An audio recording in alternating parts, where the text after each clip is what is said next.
Okay အားလုံးမြင်ရလားမသိဘူးခင်ဗျ ရပါပြီ မြင်ရပါတယ် Okay အဲ့ဆိုရင်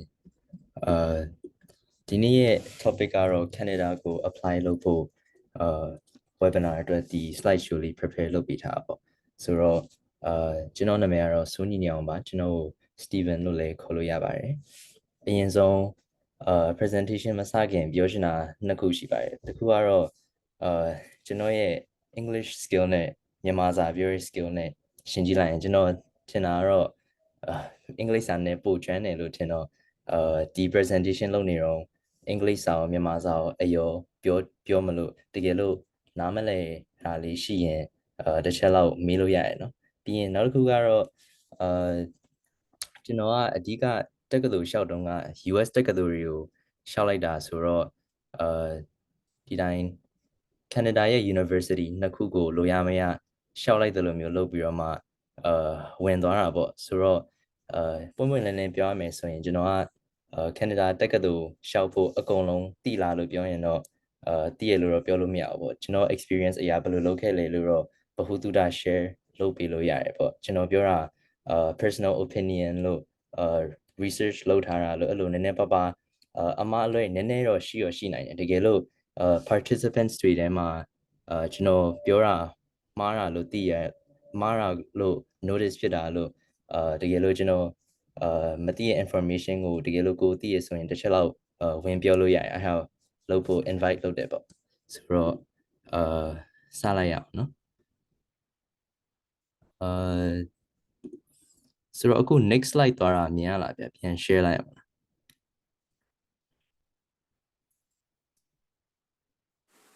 မမြင်ရသေး Okay ပြန် share လိုက်မယ်နော် desktop one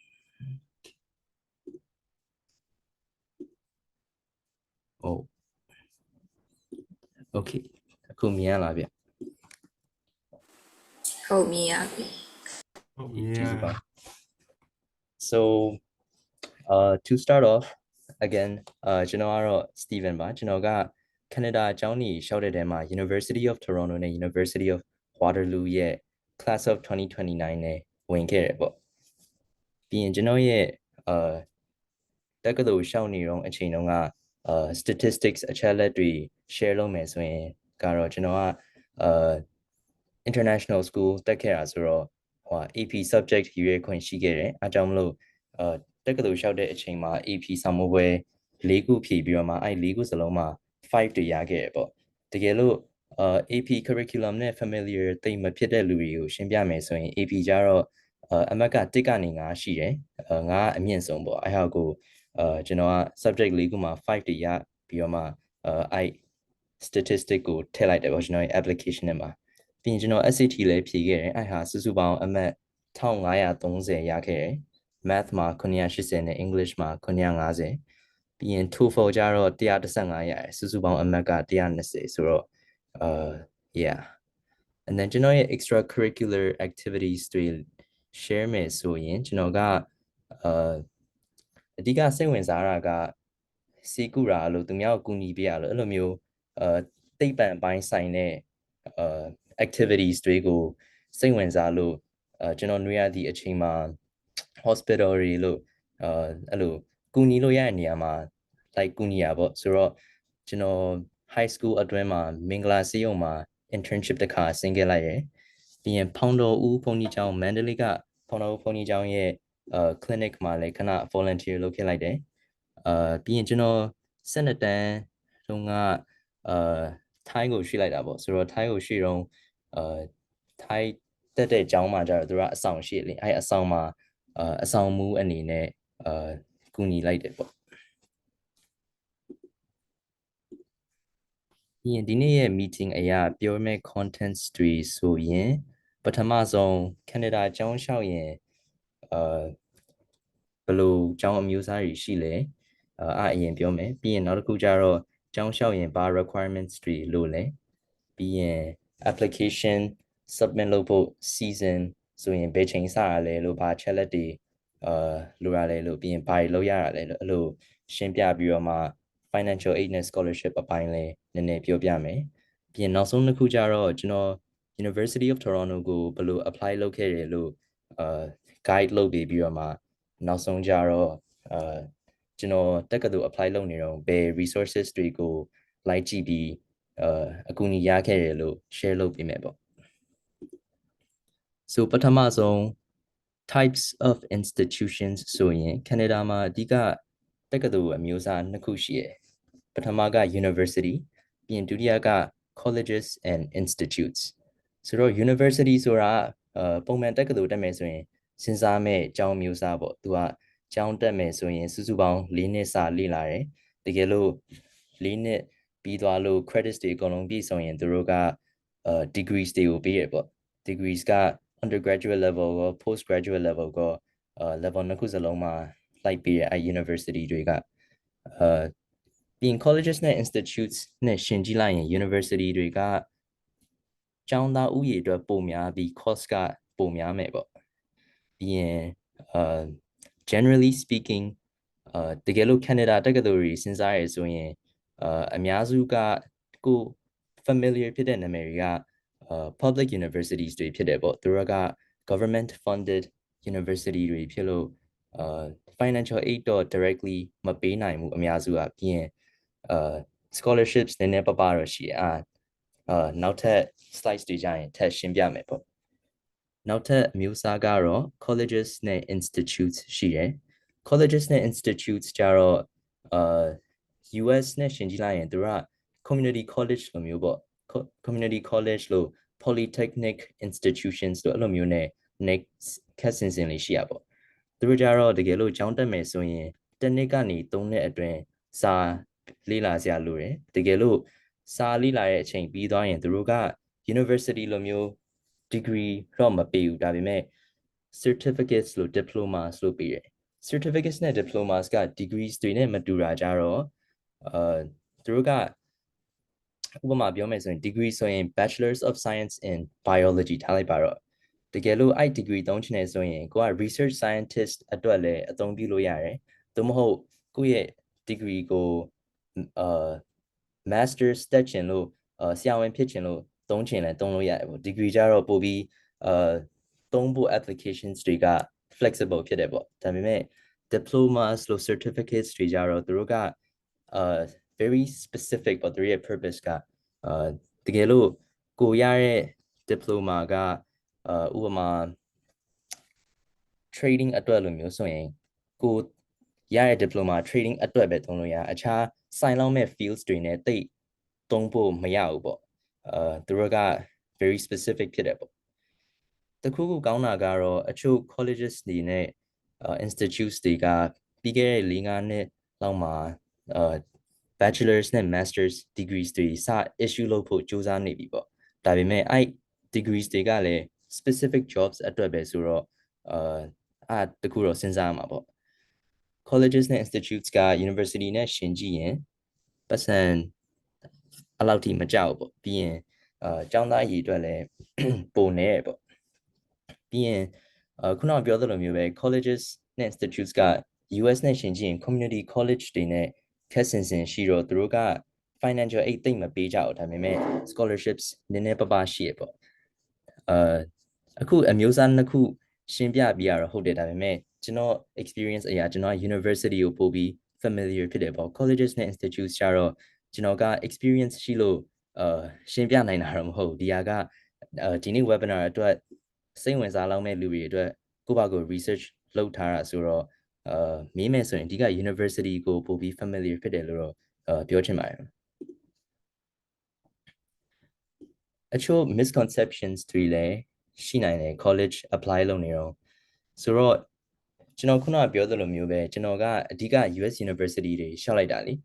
Canada University ကိုအဓိကထားပြီးရှောက်လိုက်တာမဟုတ်ဘူးဆိုတော့ကျွန်တော်စိတ်ထဲမှာလွဲတဲ့အထင်ကြီးနည်းနည်းပါးပါးတော့ရှိခဲ့ပေါ့အဲ့ဟာတွေကိုနည်း share လုပ်ချင်တာပထမဆုံးကတော့ extracurriculars ကတကယ်လို့ grades မကောင်းရင်ကိုတက္ကသိုလ်ဝင်ခွင့်အတွက် chance boost ပေးရလို့စဉ်းစားတာပေါ့US တက္ကသိုလ်တွေအတွက်ဆိုရင် US တက္ကသိုလ်တွေက extracurriculars တွေကိုတန်ဖိုးထားရပေါ့အချို့လူတွေတောင်မှအမှတ်မကောင်းမနဲ့သူတို့ extracurriculars တွေကိုကျန်းအောင်လုပ်လိုက်တော့ ဝင်ခွင့်ရတဲ့ case တွေလည်းရှိရပေါ့ဒါပေမဲ့ Canadian ကျောင်းတွေကြတော့သူတို့အများစုက grades တွေကိုပို့ပြီးတန်ဖိုးထားတယ် extracurricular activities ကိုလုံးဝတန်ဖိုးထားရလို့တော့ပြောရလိုမျိုးတော့မဟုတ်ဘူးဒါပေမဲ့သူတို့က grades တွေကိုပို့ပြီးတန်ဖိုးထားရဆိုတော့အဓိကပြောချင်တာကတော့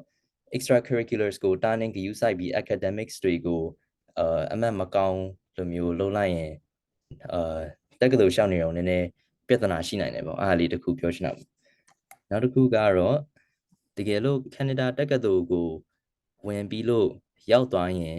ကိုက second third fourth years လောက်မှာအခြား Canada တက္ကသိုလ်ကို transfer လုပ်ချင်ရင်လွယ်လို့လည်းထင်ကောင်းထင်နိုင်တယ်ပေါ့အားကြတော့အခုကျွန်တော်ကိုပေါ့ research အခု visa တွေလို့study permit တွေလို့အဲ့လိုမျိုး process တွေကိုနည်းနည်းလေ့လာတော့ကျွန်တော်ရှာတွေ့ရတော့အဲ့တကယ်လို့ Canada ရဲ့ကျောင်းမှာ school တွေ transfer လုပ်ချင်နေဆိုရင်သူတို့ကနည်းနည်းအလုပ်ရှုံနိုင်တယ်ပေါ့ကိုကတကယ်လို့ထားလိုက်ပါတော့ University of Toronto ကို first year တက်ပြီးUniversity of British Columbia ကိုsecond year မှာပြောင်းချင်နေဆိုရင်ဒီတိုင်းအလွယ်တကူကျောင်း acceptance letter ရပြီးတန်းပြောင်းလို့မရအောင်သူတို့က study permit အသစ် apply လုပ်ပြီးတော့မှ visa process ပြန်လုပ်ဖို့တောင် chance ရှိရဆိုတော့ကိုကတက္ကသိုလ်တစ်ခုဝင်လို့အခြားတက္ကသိုလ်ပြောင်းဖို့ chance ကလွယ်ရလို့တော့သိမထင်ပါနဲ့လို့ပြောချင်တာပေါ့ပြီးရင်ကျွန်တော်ထင်တာကတော့အများစုကတော့Canada ကျောင်းရဲ့အားသာချက်တစ်ခုကထင်ကြတာတကယ်လို့ Canada ကျောင်းတက်လိုက်ရင်graduate လုပ်ပြီးရင် permanent residence ရဖို့လွယ်လို့ထင်လို့ Canada ကိုစိတ်ဝင်စားကြတဲ့လူတွေရှိရင်လည်းရှိနိုင်တယ်ပေါ့အားကြတော့ PR ကကိုကကျောင်းသာတက်လိုက်လို့guarantee ရမယ်လို့တော့စဉ်းစားလို့မရဘူးပေါ့ဘာလို့လဲဆိုတော့သူတို့ကကျောင်းတစ်ကျောင်းချင်းစီက specific guideline ရှိတယ် generally speaking ကျောင်းအများစုက PR ရချင်ရင်ကိုယ့်ရဲ့ status က student status ကို full time လုပ်ရမှာပေါ့ကိုကကျောင်းကိုဝင်ခွင့်ရလို့ငါကျောင်းသွားလို့ရလို့ Canada မှာဒီတိုင်းအလုပ်ပဲလုပ်လိုက်တော့မယ်စာအုပ်ကြီးမစိုက်တော့ဘူးလို့အဲ့လိုမျိုးစဉ်းစားလိုက်လို့ရှင်ရင်နောက်ထပ်တကယ်လို့ graduate လုပ်တဲ့အချိန်မှာနည်းနည်း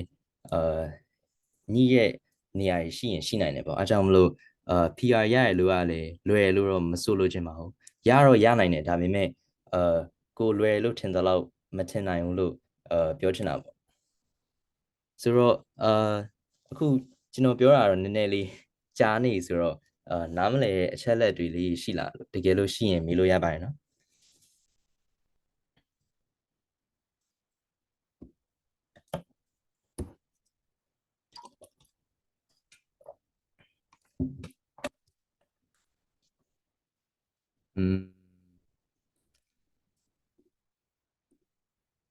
လောလောဆယ်တော့မရှိပါဘူး Okay so အခုရေးထားနည်းနည်းပပတော့ရှိရပေါ့do universities from Canada accept GED and SAT and IELTS so I'm not 100% sure but from my research Canada SAT နဲ့ IELTS ကိုကြည့်ရပေါ့ဒါပေမဲ့University of Toronto specifically အတွက်တော့ GED လက်မခံဘူးသူတို့ကspecific learning types တွေကိုပဲလက်ခံတာပေါ့ဆိုတော့ဥပမာ British pattern GCE လို့ AP လို့ IB လို့အဲ့လိုသူတို့ရဲ့ website မှာspecify လုပ်ထားရပါတယ်လက်ခံတယ်လို့သူတို့က GED လက်ခံတယ်လို့တော့မရေးထားဆိုတော့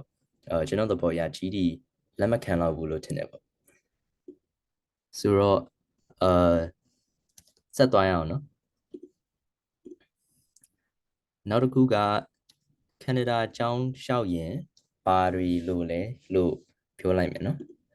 so on the academics side obviously you need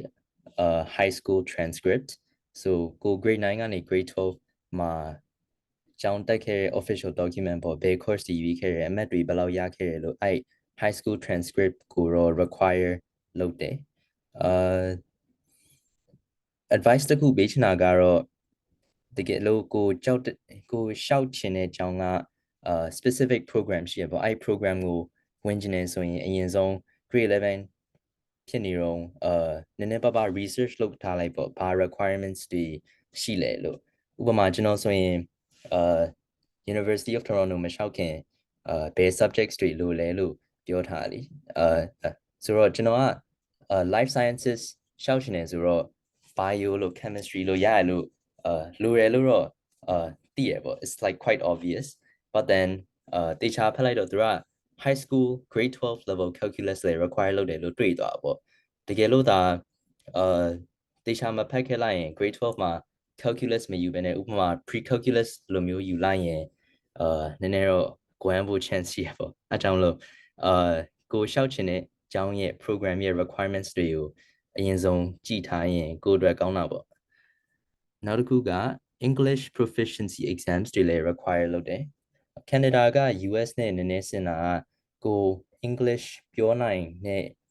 အရေးအချင်းကိုလိုက်ပြရမှာပေါ့ဆိုတော့ TOEFL လို့ IELTS လို့ Duolingo test လို့အဲ့လိုမျိုး test အမျိုးမျိုးကိုဖြေလို့ရတယ်ပေါ့တစ်ခုပဲလိုတာပါဒါပေမဲ့ကျွန်တော် experience အရာတော်တော်များများက TOEFL နဲ့ IELTS လက်ခံတယ် Duolingo အတွက်တော့တိတ်မသေးကြဘူးဆိုတော့TOEFL နဲ့ IELTS ကိုအဓိကကြည့်ထားပါလို့ advice ပေးမယ်ပေါ့ပြီးရင်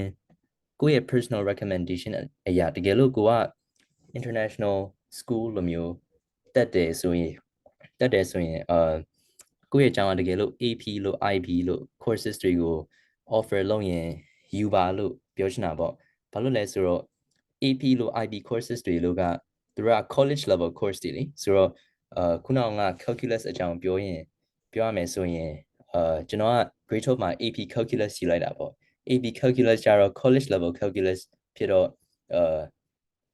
University of Toronto require လုပ်တဲ့ grade 12 level calculus ရဲ့requirement ကိုစုံသွားတာပေါ့ဆိုတော့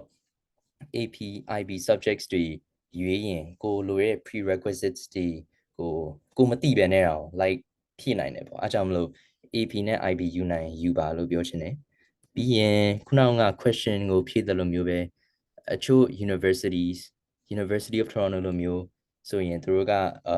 GED လက်မခံဘူးပေါ့ဆိုတော့discourage လုပ်ချင်တာတော့မဟုတ်ကိုပါကိုရှောက်ချင်တဲ့အကြောင်းကဘာလက်ခံတယ်လို့အရင်ကြည့်ထားဖို့အရေးကြီးရပေါ့အားပြောချင်တာဒီဟာကတော့ academic side မှာလိုအပ်ချက်တွေပေါ့နောက်တစ်ခုက supplementary materials ဆိုတော့ပထမဆုံးအရေးကြီးတာက supplementary essays တွေကလိုကောင်းလိုနိုင်တယ်ပေါ့ဆိုတော့သူတို့က US လိုမျိုးဆိုရင်အချို့ US တက္ကသိုလ်တွေက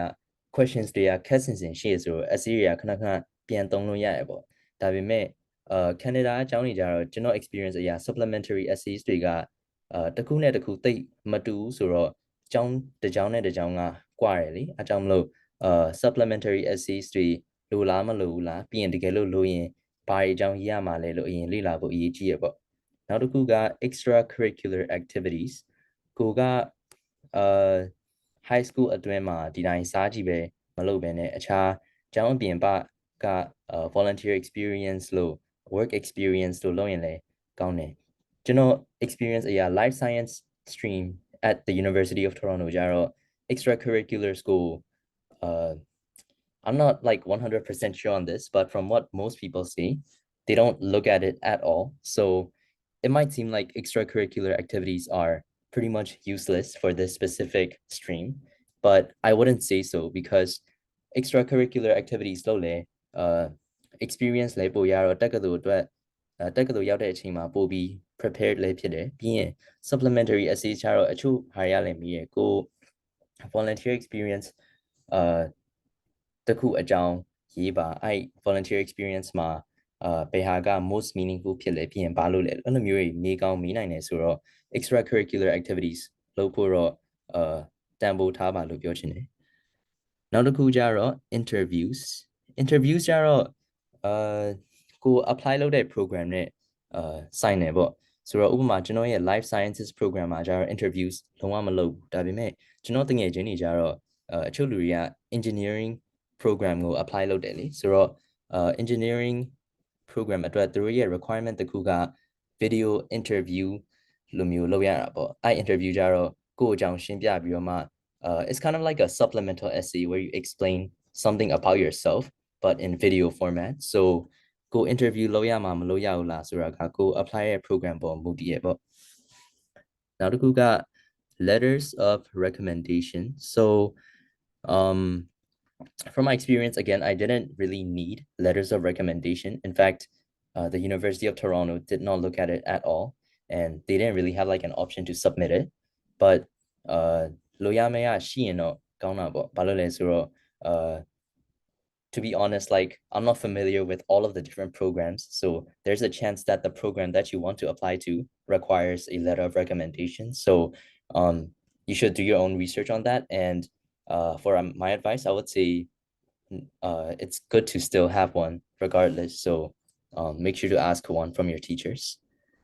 And now some got proof of sufficient funds. So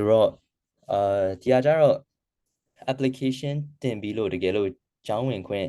ရရင်သူတို့ကဒီတိုင်းကိုယ့်ဘာကိုself funding လုပ်နိုင်ပါတယ်လို့proof ပြဖို့ bank statements တွေလို့income statements တွေလို့အဲ့လိုမျိုး submit လုပ်ဖို့documents တွေတောင်းတာပေါ့ဒီဟာကြတော့ကျောင်းလျှောက်တဲ့ကိစ္စနဲ့တော့တိတ်မဆိုင်ဘူးဒါပေမဲ့ဒီဟာတစ်ခုကို I want you guys to keep this in mind. And next up, application season and process. Oh, by the way, like ကျွန်တော်ပြောရနည်းနည်းမြန်လာလို့အခုပြောတဲ့ piece အဆင်ပြေလားမသိတကယ်လို့ adjustment လိုရဆိုရင်လည်းပြောလို့ရရင်အဆင်ပြေ အဆင်ပြေမယ် okay အဲ့ဆိုရင်ဆက်သွားလိုက်မယ်နော် so application season. So universities in Canada, they're pretty similar to universities in the US in the sense that their applications they got fall မှာဆိုရင်စဖွင့်တယ်ပေါ့ September to November လောက်မှာဆိုရင်သူတို့ရဲ့ applications တွေကစဖွင့်တာပေါ့ပြီးရင် January လောက်မှာ like programs တွေကပိတ်တာပေါ့ application က so to give you guys examples for University of Toronto they start opening in early November. For the University of Waterloo they open around early September, and for McGill University they open around early October, so they pretty much open in the fall. And for my program specifically, like life sciences, they close around January like 15-ish if I'm not wrong. So January လောက်မှာ programs they generally တော်တော်များများကapplications they စပိတ်တာပေါ့ဒါပေမဲ့ကိုယ့်ရဲ့ program ကလည်း it varies by your program, like your deadline could be shorter or like it could be at a later date, so you want to check that out. And likeအခုခဏပြောနေရတော့ကိုယ့်ဘာ research လုပ်ပါလို့ advice ပေးရတော့နည်းနည်းတော့တိတ် helpful ဖြစ်တယ်လို့တော့မထင်ဘူးဒါပေမဲ့ပုံမှန်လည်းပြောရမယ်ဆိုရင်ကိုလိုတဲ့ information တွေက Google မှာရှာလိုက်ရင် most of the time တန်းပေါ်တယ်ဒီတိုင်းဥပမာကျွန်တော်ဆို University of Toronto Life Sciences Program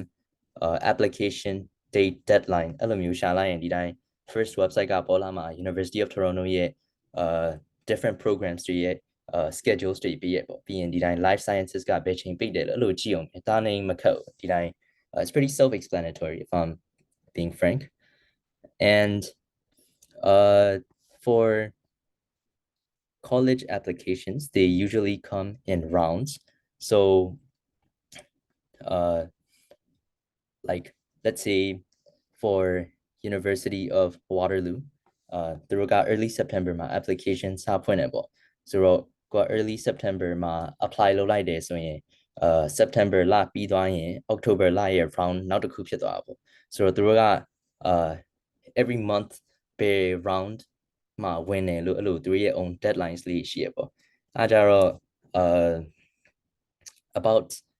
application rounds, an advice I would give is try to apply as early as possible, because most of the time like applying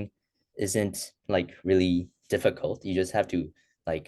enter all the necessary information and write a few essays or so. It's like not rocket science. And if you apply earlier, then your application could be reviewed in more subsequent rounds. So let's say University of Waterloo early September မှာစလက်ခံတယ်ပေါ့တကယ်လို့ကိုက September မှာရှောက်လိုက်တယ်ဆိုရင် ကိုယ့်ရဲ့ application က September မှာရော October မှာရော November မှာရော December မှာရော4လတောင်မှreview လုပ်ဖို့ admissions officers တွေကိုအချိန်ပေးရပေါ့ဆိုတော့ကိုက4လတောင်မှကိုယ့်ရဲ့ application review လုပ်လို့ရတဲ့ chance ပေးထားလေဒါပေမဲ့ကိုက December မှာ apply လုပ်လိုက်တယ်ဆိုရင်ကိုယ့်ရဲ့ application ကconsider လုပ်ဖို့ admissions officers တွေကိုတစ်လအချိန်ပဲပေးလိုက်တယ်ဆိုတော့ဘယ်လိုပြောမလဲ it's better to give the admissions officers more time to review your application more thoroughly so yes apply earlier if possible and US applications နဲ့မတူတာတခုကြတော့ Canadian university applications တွေက binding application systems မရှိဘူးဆိုတော့ US university တွေဆိုရင်တကယ်လို့စောစောရှောက်ရင် early decision ရှိရယ်သို့မဟုတ် regular decision round မှာဆိုရင် early decision 2လည်းရှိရယ် basically these application systems work like this so if you pick early decision then if you get into the university then you must attend that university you have no other choice so you're kind of like I guess like betting your chances on like getting into a university or not but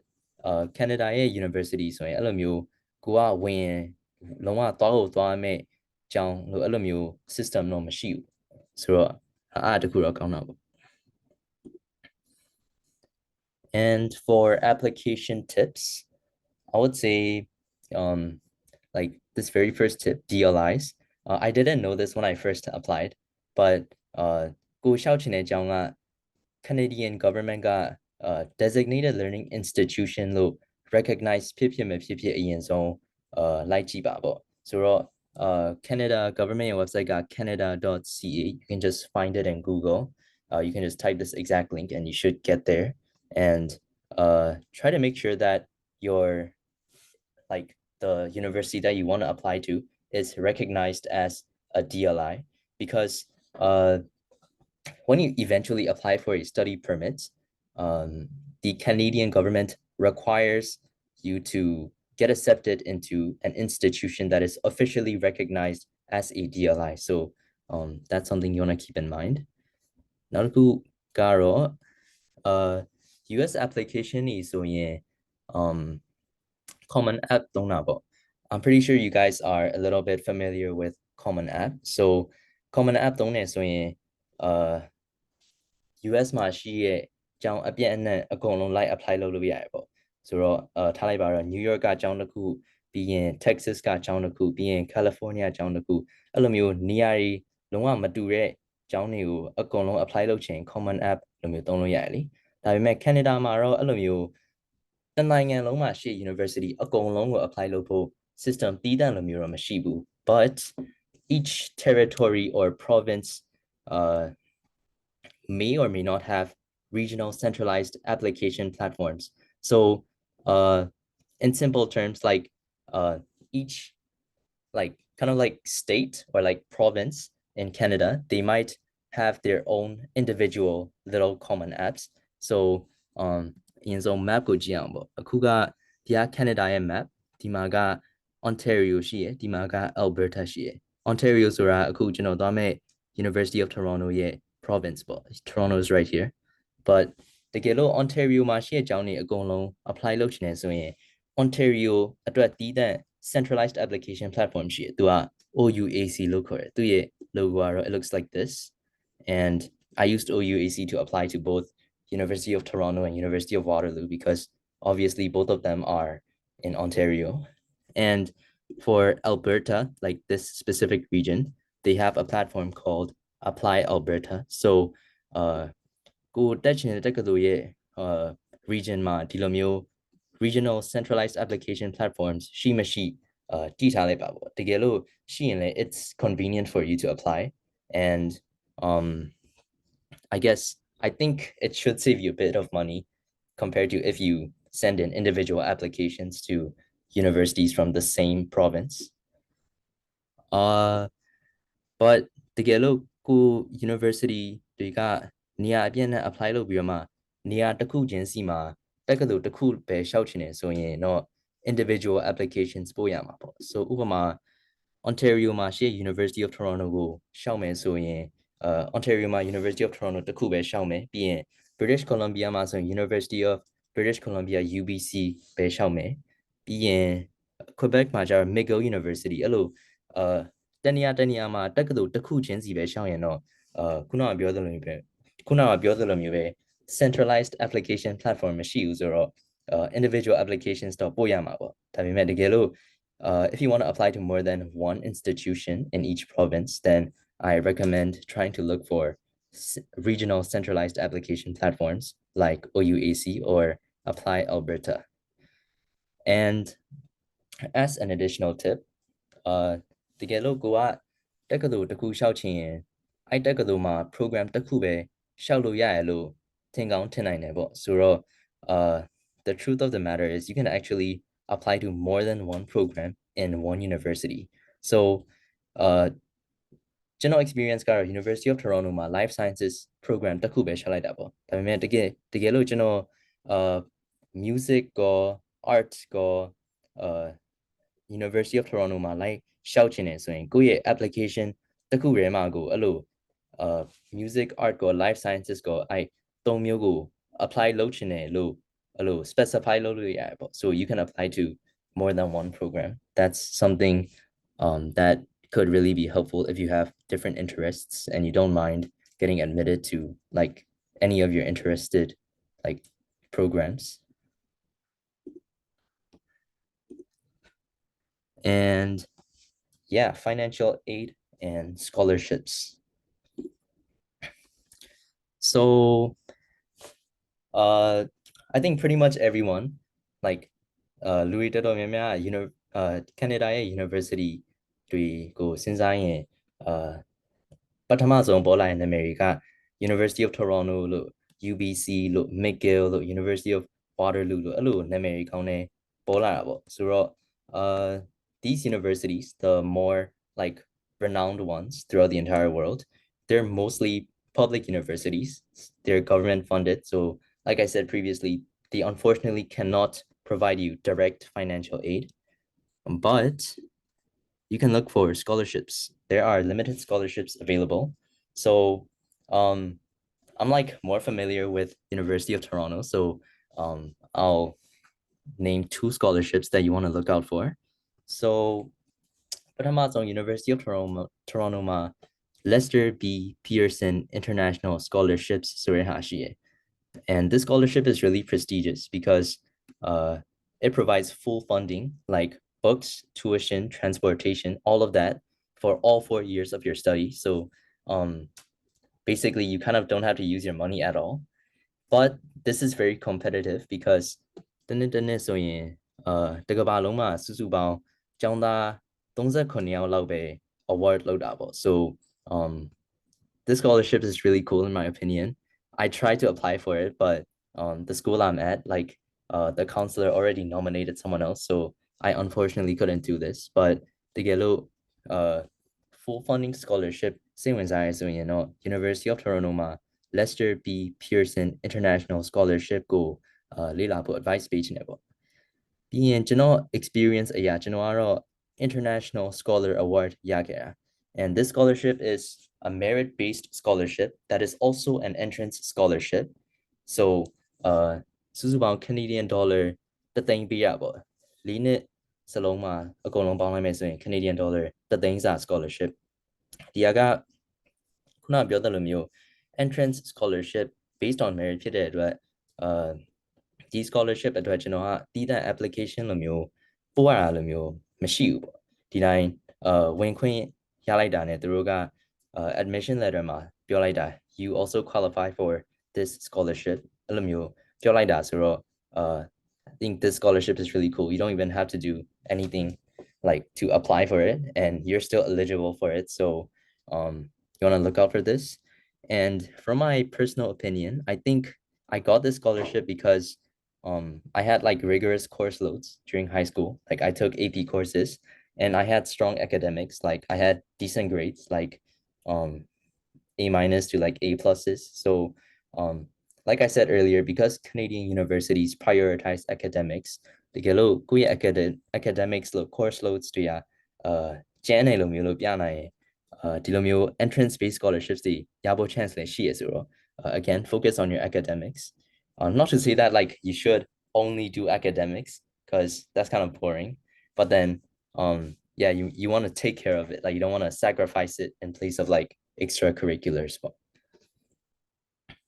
And in my personal opinion, universities in Canada, သူတို့က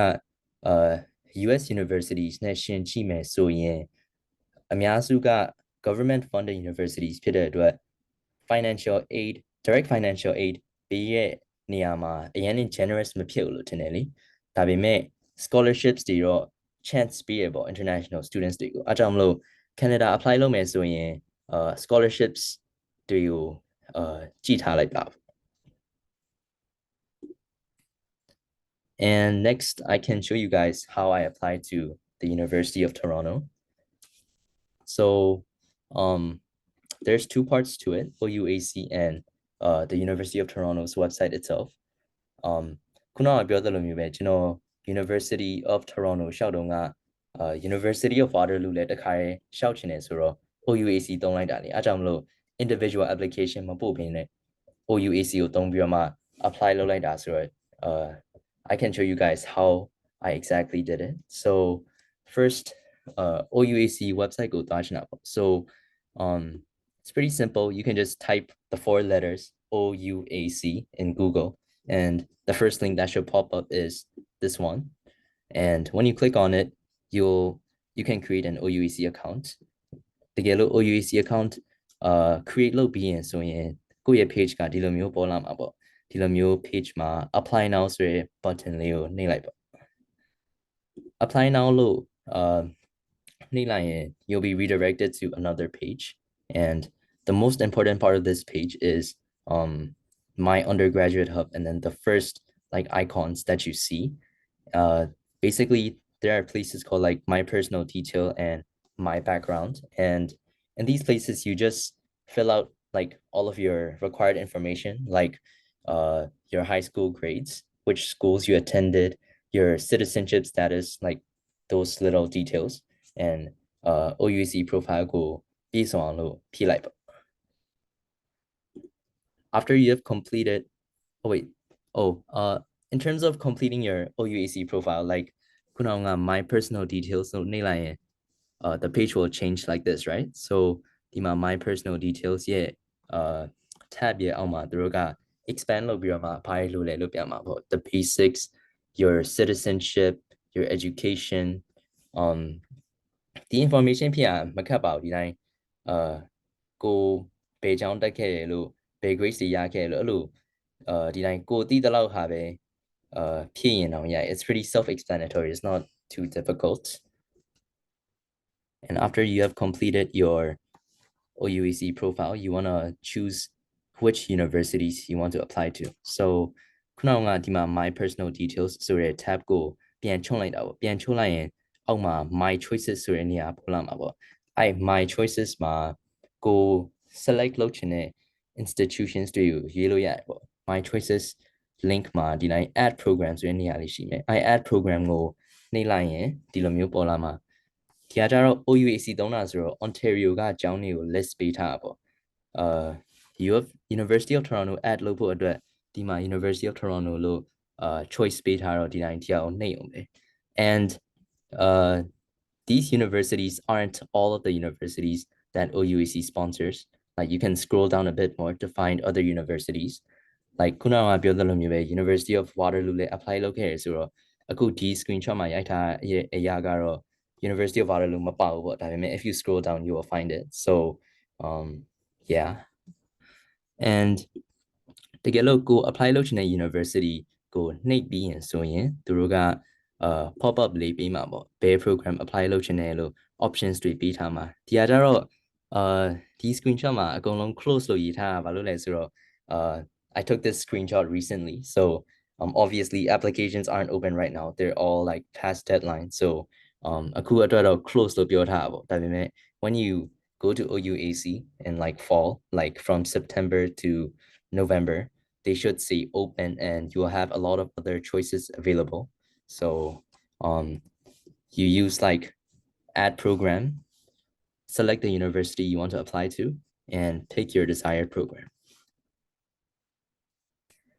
And တကယ်လို့ကိုတက်ချင်တဲ့တက္ကသိုလ်ရွေးပြီးရင်ဆိုရင်ခုနက my choices tab ပြီးသွားရင် just go to the next tab, review and payment. In here you'll be given a summary of the information you put in, like your details, the universities you chose, your supporting documents, stuff like that. And you'll have an option to click next right here, but I already submitted it, so you can't really see it anymore. But တကယ်လို့ကိုယ့်ရဲ့ information ကို review လုပ်ပြီးရင်ဒီတိုင်းdeclaration and confirmation page တွေကိုသွားပြီးရင်ကို fees ပေးဖို့ page redirect ဖြစ်မှာပေါ့အဲ့မှာ application fees ပေးဖို့လိုတာပေါ့တကယ်လို့ application fees ပေးပြီးသွားရင်တော့ OUAC အပိုင်းကတော့ပြီးသွားတယ်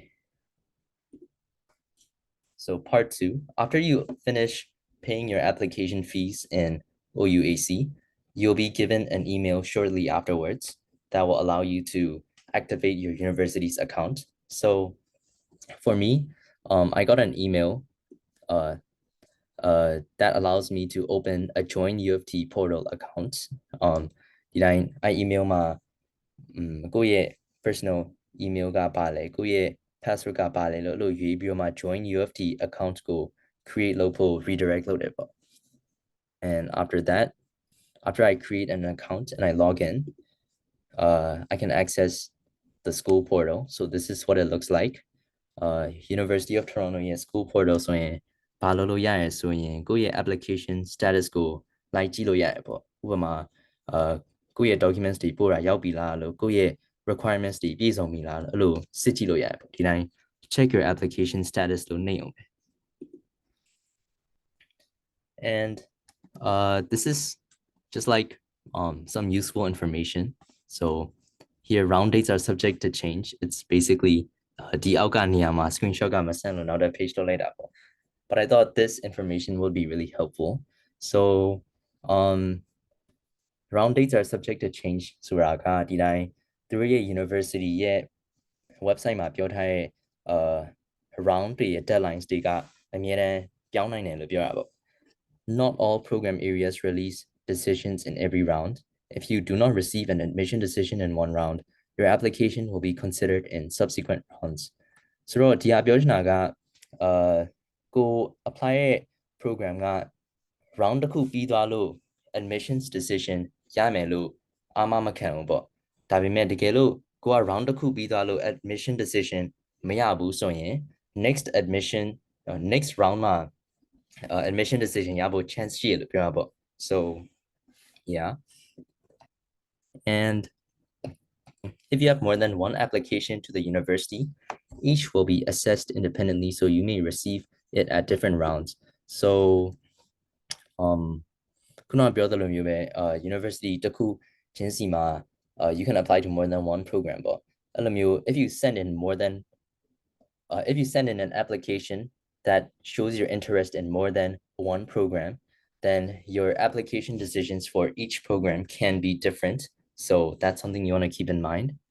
And again,ဒီကhelpful ဖြစ်မယ်လို့ထင်လို့ပြန်ပြောလိုက်မယ်နော်admissions တွေက round လိုက်သွားလို့it's better to apply earlier so that your application can be considered in more university rounds. So yeah, that's pretty much it. And if you're applying to the University of Toronto, the cool University of Toronto ရဲ့ system ကနေရပါသူက top university of ဟုတ်တယ်ဒါပေမဲ့သူတို့ရဲ့ students တွေကလည်းအများကြီးရှိရဆိုတော့သူတို့ရဲ့ system ကအများတန်းdelays တွေလို့ lags တွေလို့ရှိရင်ရှိနိုင်တယ်ပေါ့အဲကြောင့်မလို့တကယ်လို့ကိုက University of Toronto account ဖွင့်ပြီးရင်ဆိုရင်တကယ်လို့ကိုယ့်ရဲ့ personal detail လို့အဲ့လိုအပြောင်းလဲလုပ်ရှင်နေဆိုရင်လုပ်ပြီးလို့တန်းပြီးမပြောင်းဆိုရင် panic မလုပ်နဲ့ပေါ့ဒီတိုင်းworking days 3ရက်လောက်အရင်စောင့်ကြည့်လိုက်တကယ်လို့3ရက်အတွင်းလောက်မပြောင်းရင်တော့university ရဲ့ admissions officers တွေကို contact လုပ်ပြီးတော့မှဘာလို့မရလဲလို့အဲ့လိုမေးကြည့်လို့ရတယ်ပေါ့ but generally you want to wait for a bit to see changes in the changes you made for your account And these three pictures, they're all the University of Toronto, but different campuses. So they're like the ones at the bottom, this one and this one. Diaga Scarborough Pide, Diaga Mississauga campus. They look more modern. Through South Araga and nearly Bogi Nauja, but they're more like they were built more recently, so they have a more modern design. So if that's something that you're looking forward to, then maybe you want to apply to these campuses. But Apomagaro St. George, this is the campus I'm going to. And I don't know about you guys, but I think like this architecture looks really cool. So I'm excited to go to this campus. And yeah, before I close off this meeting, I want to guide you guys to a few useful resources. So presentation အစတော့ငါပြောသလိုမျိုးပဲ Canada.ca ဆိုတာ Canadian government ရဲ့ website ပေါ့အဲ့မှာကိုရှာချင်တဲ့ information အများစုတွေ့နိုင်တယ်ပေါ့ဆိုတော့Canada.ca website ကိုနည်းနည်းပါးပါးရှောက်ရှာကြည့်ရင်ကိုရှိရဲ့ questions တွေအဖြေကိုရှာရင်ရှာနိုင်တယ်ပေါ့ so you might want to check out Canada.ca. I think it's really helpful. နောက်တစ်ခုကတော့ Reddit. Reddit ကFacebook လို့Instagram လို့အဲ့လိုနဲ့နည်းနည်းဆင်တယ်ဒီတိုင်းဘယ်သူဖြစ်ဖြစ် internet connection ရှိပြီး account ရှိရဆိုရင်ကိုပြောချင်တာလိုက်ပြောလို့ရတယ်လေဆိုတော့it doesn't guarantee like reliable information but ကိုမလာခင်တုန်းကအရင်တုန်းကလူတွေကကိုအခုရှိရဲ့ questions တွေကိုမေးခဲ့ရဆိုရင်သူတို့ဘယ်လိုဖြေရှင်းခဲ့ရလဲလို့သူများတွေကဘာသဘောရလဲဘယ်လိုကူညီခဲ့ရလဲလို့လဲlike ကြည့်လို့ရတယ်ဆိုတော့Reddit is something you might want to check out and from my personal experience University of Toronto ကို apply လုပ်နေတော့ဘယ် program ကကောင်းလဲပြီးရင်ဘာလို့လဲဘာ resources တွေရှိတယ်လို့ရှာချင်တော့ Reddit မှာအခုရှိရဲ့အကြောင်းသားတွေကဘာပြောစရာရှိတယ်လို့အဲ့လို like ရှာကြည့်လိုက်တာပေါ့အဲ့ရှာကြည့်ရဲ့အထဲမှာinteresting ဖြစ်တဲ့အချက်လက်တွေတွေ့ရပါဥပမာ at the University of Toronto they offer a course called the Psychology of Magic where you get to learn how magic tricks work and like I think like every 1 or 2 weeks you get like magicians actually coming to your class they perform tricks and after you get like a little bit of entertainment you get to study how they do it why it works stuff like that so အဲ့လိုမျိုးunique ဖြစ်တဲ့ information ရှာချင်တော့အဲ့လိုဘယ်သူဖြစ်ဖြစ် comment လုပ်လို့ရတဲ့နေရာ Reddit လိုမျိုးကိုသွားလို့ရတယ်ပေါ့ that's really helpful the next one is admissions officers so university 39 got their own website so in their own website they have contacts like or like emails that you can contact to they will provide it in their website and you might want to reach out to admissions officers like honestly I thought like talking to admissions officers was really intimidating because they're already working at like a top university in the world and sometimes I think like oh what if I make a grammar mistake when I send an email like does that lower my chances of admission like I tend to overthink like that but admissions officers they go previous months they ma contact လုပ်ဖြစ်တယ်ပေါ့ contact လုပ်နေတော့ like from my experience they're like pretty chill they actually help you out and the point of admissions officers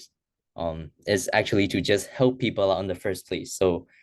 don't feel intimidated to reach out to admissions officers because again they're there to help you they're not like intimidating people you might want to reach out to them for any question or concerns you have and similar to Reddit I also recommend YouTube မှာအခု university ကိုတက်တဲ့ university မှာရှိရဲ့ကျောင်းသားတွေကဘာပြောစရာရှိလဲလို့ like ကြည့်လို့ရတယ်ပေါ့ so for example there's this guy here he's called Richard Han andသူရဲ့ YouTube account ကဒီတိုင်း University of Toronto အကြောင်းပြောတာပေါ့ so သူဘယ်လိုဝင်ခဲ့လိုက်တာလဲလို့သူရဲ့ first second third fourth years မှာဘာ courses တွေရွေးခဲ့ရလဲဘယ် courses တွေကိုမကြိုက်ဘူးပြီးရင်ဘယ် courses တွေသဘောကျရလဲအဲ့လိုမျိုးyou can get insider info by looking at YouTube videos so YouTube is a really helpful resource too. And တကယ်လို့ကိုရှာချင်တဲ့ information အကုန်လုံးအခုဒီအပေါ်က resource ၄ခုစလုံးမှာရှာလို့မတွေ့ရင် just resort to Google. You can just type whatever inquiry you have, and most of the time you should be redirected to the place you want. So ခုနကပြောသလိုမျိုးပဲUniversity of Toronto Life Sciences Program Requirements လို့ရလိုက်တာနဲ့သူတို့က University of Toronto ရဲ့ website ကို redirect လုပ်ပြီးဘာတွေလိုတယ်လို့လိုက်ပြရပေါ့ so yeah, use Google. It's pretty neat. And for my final tips, I would say use a calendar because it will save you a lot of headspace. So like calendar သုံးတာဘာမှမခက်ပါဘူးဒီတိုင်း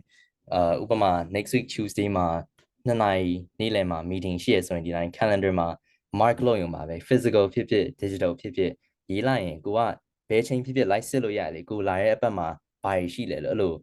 you can keep track of anything you have, and by doing this you can use the calendar to track university deadlines and make sure that you do not miss them. So I really recommend using calendars. Next, I want to recommend you guys to do preliminary research. So ခုနကပြောသလိုမျိုးပဲကိုတက်ချင်တဲ့ program ကဘာလိုအပ်လဲလို့အဲ့လိုလိုက်ရှာထားပေါ့ because most of the time your answers can be found with a simple Google search. It's not difficult. And ခုနကပြောသလိုမျိုးပဲဒီလိုမျိုး preliminary research လုပ်လိုက်လို့ grade 12 မှာ calculus လိုရလို့I discovered that. So it really helped me out. So from my own experience, I recommend you guys do that too. Again, take care of your academics because Canada is more grade focused. And this is kind of like an unusual tip, but Canada University apply လုပ်မယ်ဆိုရင် Canada ရဲ့ geography ကို familiar ဖြစ်ဖို့လည်း recommend လုပ်တယ်ပေါ့ so back to the map from earlier, Ontario ကဒီမှာရှိရယ် British Columbia ကျတော့ West Coast မှာရှိရယ်လို့အဲ့လိုသိထားရင်ဥပမာကိုကအရင်နဲ့အေးရဲ့ data မှာသွားချင်ဘူးဆိုရင် Ontario ရဲ့ Toronto မှာကျတော့compared to the entirety of Canada, it's at like a lower place, so it's less cold than like say British Columbia. So did I Canada geography like basic understanding ရှိရင်ကိုယ့်အတွက် helpful ဖြစ်တယ်လို့ထင်လို့I advise you guys to look into Canada's geography. And ဒီနေ့ပြောရတဲ့ presentation ကတော့ Canada အကြောင်းဟုတ်တယ်ဒါပေမဲ့Canada ကြီးပဲရှောက်မယ်လို့တော့မစဉ်းစားပါနဲ့အခြားတက္ကသိုလ်တွေကိုလည်းအခြားနိုင်ငံတွေကိုလည်းစဉ်းစားပါလို့ပြောချင်တယ်ဘာလို့လဲဆိုတော့ကိုရှာချင်တဲ့ opportunities တွေကနိုင်ငံတနိုင်ငံမှာပဲရှိရလို့မျိုးလည်းမဟုတ်ဘူးအခြားနိုင်ငံတွေမှာလည်းပိုကောင်းတဲ့chances တွေရှိကောင်းရှိနိုင်တယ်ဆိုတော့don't just think about applying to Canada, like look around the whole world, apply to other countries too. That's what I have to recommend. So yeah, that's pretty much it for what I have to say. So I guess I'm open to Q&As right now.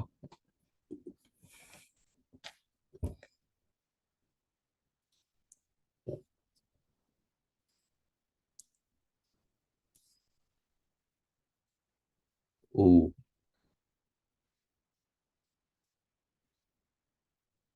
အခုကတော့ direct messages တွေကရှိရဆိုတော့ individually apply reply လုပ်လို့ရတယ်ပေါ့ but does anyone have like general questions that might be helpful for everyone else to know? I'll be answering the questions while I wait for any other like Q&As that you have.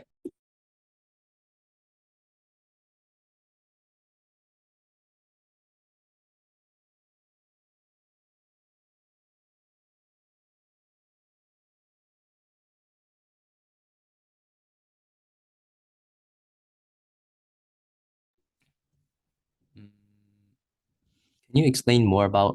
life sciences? Life sciences အောက်မှာဘယ် major တွေထက်ကွဲတယ်ပြီးရင် life science အတွက်ဘယ်လောက်ကုန်မယ်လို့ထင်လဲ okay, so I can show you what it looks like. Give me a minute.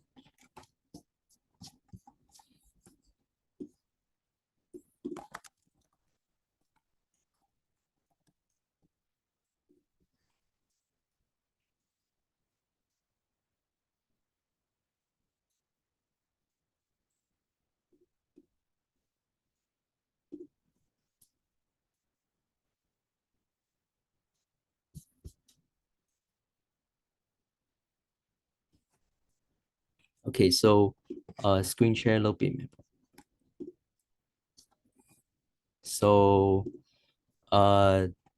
ပြောမယ်ဆိုရင် university ရဲ့ website မှာတော့ they don't really specify what majors like they offer but တကယ်လို့အခုကျွန်တော်ဝင်မဲ့ life science program ကြတော့ arts and science faculty ဖြစ်တယ်ဆိုတော့ဒီတိုင်း arts and science calendar life life sciences programs of study လို့ရှာကြည့်လိုက်တယ်ဆိုရင်ဒီမှာ link တစ်ခုလေးပေါ်လာတာပေါ့ so ဒီမှာကြတော့ကိုကဘာလုပ်ချင်လဲလို့ဒီမှာ biochemistry major လုပ်လို့ရတယ် biology လုပ်လို့ရတယ်they're like different types and တစ်ခုချင်းစီကြည့်ကြည့်လိုက်ပေါ့ဥပမာ biochemistry သွားချင်တယ်ဆိုရင်ကိုကဒီအောက်မှာ biochemistry specialist လုပ်ချင်တာလားသို့မဟုတ် biochemistry ကို major တစ်ခုအနေနဲ့သဘောထားပြီးလုပ်ချင်တာလားလို့အဲ့လိုရေးလို့ရတယ်ပေါ့ဘာကွာလဲဆိုတော့University of Toronto မှာ graduate လုပ်ချင်ကိုကအနည်းဆုံး1 major and 2 minors သို့မဟုတ်2 majors သို့မဟုတ်1 specialist program အနည်းဆုံးလို့ရပေါ့ so if you only want to take one program you might want to go to like biochemistry specialist but if you want to do double major then you have to do biochemistry major plus another related major so like maybe let's say immunology major အဲ့လိုနှစ်ခုပေါင်းပြီးတော့မှလုပ်လို့ရ immunology major လို့ပေါင်းပြီးရွေးလို့ရ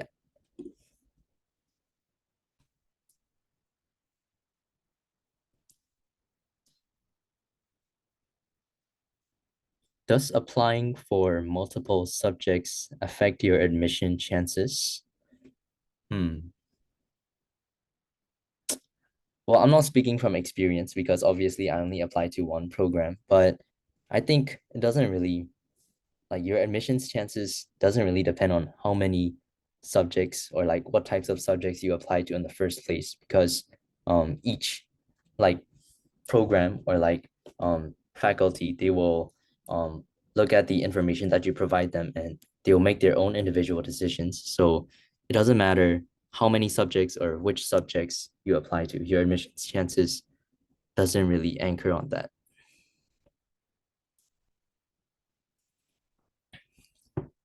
Is this for bachelor's or master's? So ဒီနေ့ပြောတဲ့ presentation ကတော့ bachelor's အတွက်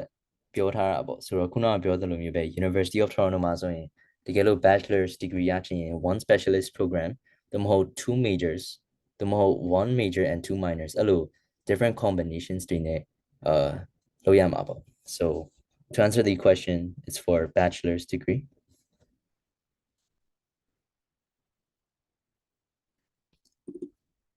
John လျှောက်တာနဲ့ဘယ် agent နဲ့တွားခဲ့တာလဲကိုတီးလို့ရမလားဆိုတော့ကျွန်တော်ကတော့ရန်ကုန်က ENC ဆိုရဲconsultation မဟုတ်visa ကူညီရဲ့ service ကိုလိုက်ပြီးတော့မှဆက်သွယ်လိုက်တာပေါ့သူတို့နဲ့အတူတူအပြန်အလှန်လိုအပ်ချက်တွေကိုပြောပြီးတော့မှတူတူအလုပ်လုပ်ပြီးတော့မှ visa ရဖို့လုပ်တာ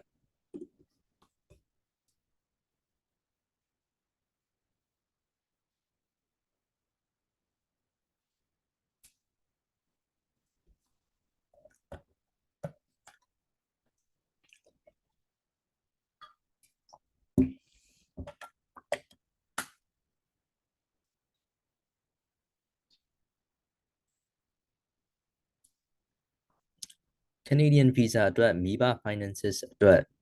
ဘာတွေပြရလဲ so သူတို့က Canada visa လျှောက်ဖို့လိုအပ်ချက်တစ်ခုကတော့ကိုအခု apply လုပ်ပြီး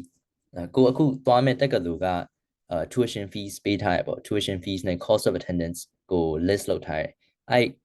cost of attendance ရဲ့တစ်နှစ်စာကိုအကုန်လုံး cover လုပ်ပြီးတော့မှ an additional 20 or 30,000 Canadian dollars ကိုရှိဖို့ပြဖို့ လိုအပ်တယ်ပေါ့ that's from my personal experience. So maybe around like I could be wrong, but I would say maybe around Canadian dollar the thing.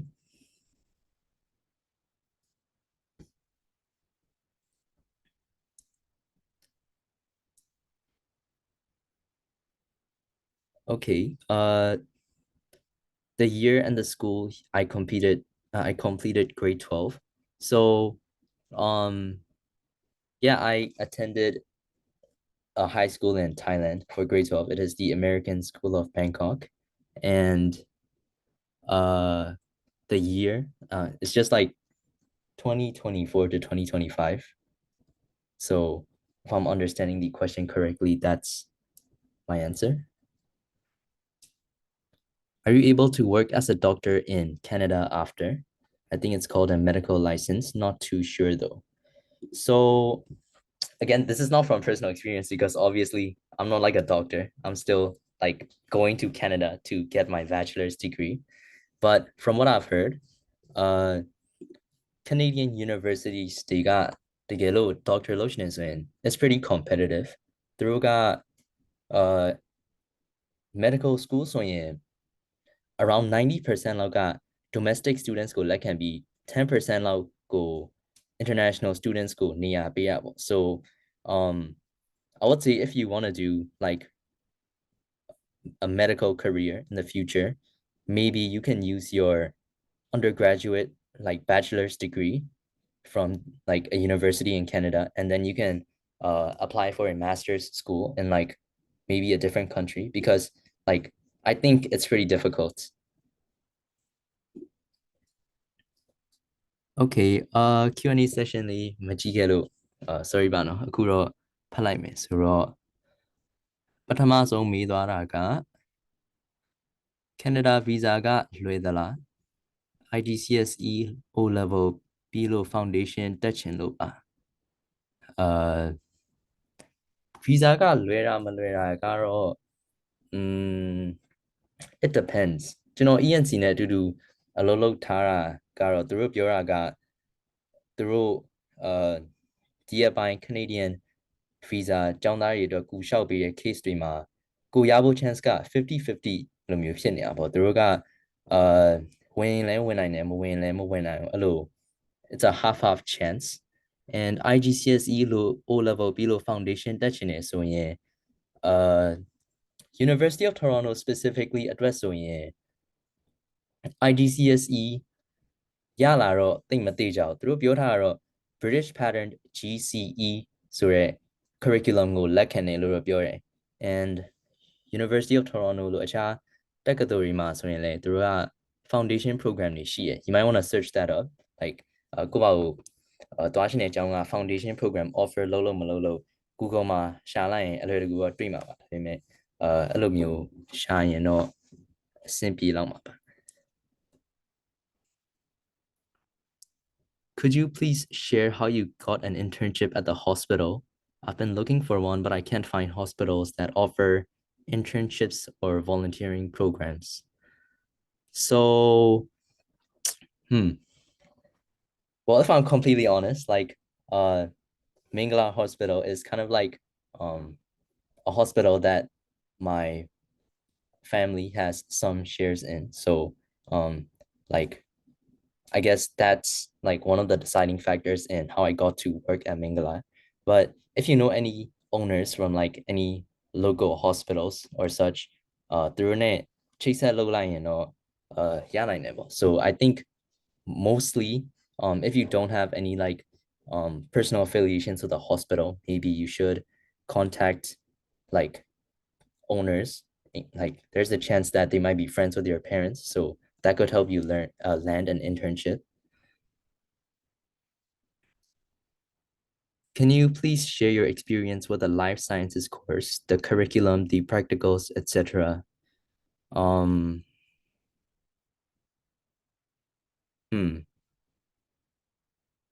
I mean, I'm not at the university yet, so I don't have any experience yet. But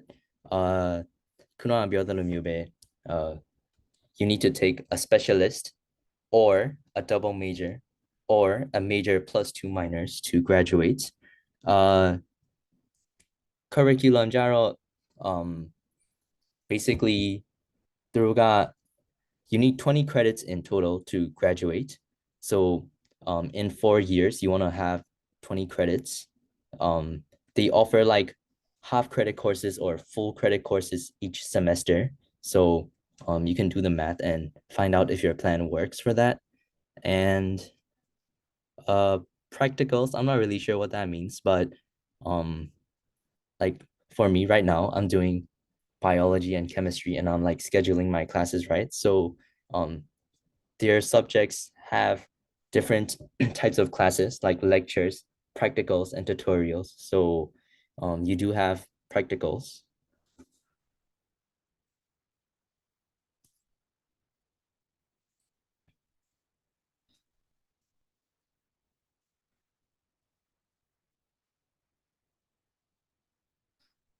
Uh,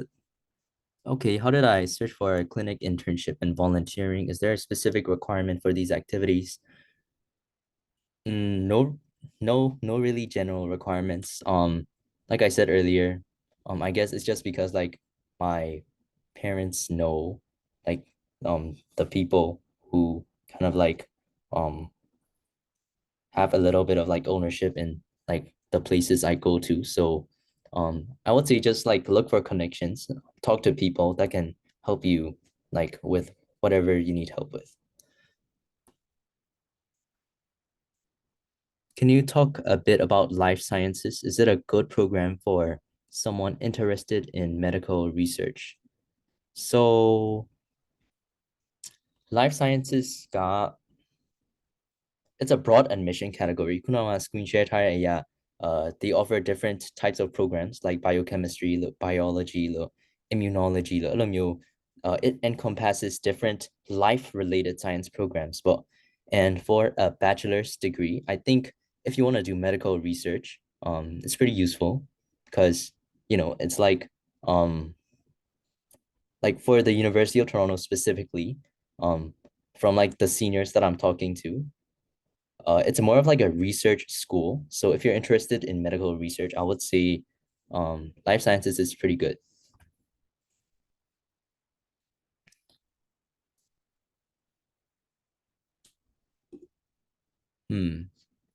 Can you tell us which program you attended before studying in Canada? I'm not really sure what that question means, but um, like I attended high school at an international school. So yeah, I kind of like had an American curriculum based high school um transcript. So I hope that answers the question. If not, you can type the question again and be more specific with that. I'm sorry if that didn't answer your question.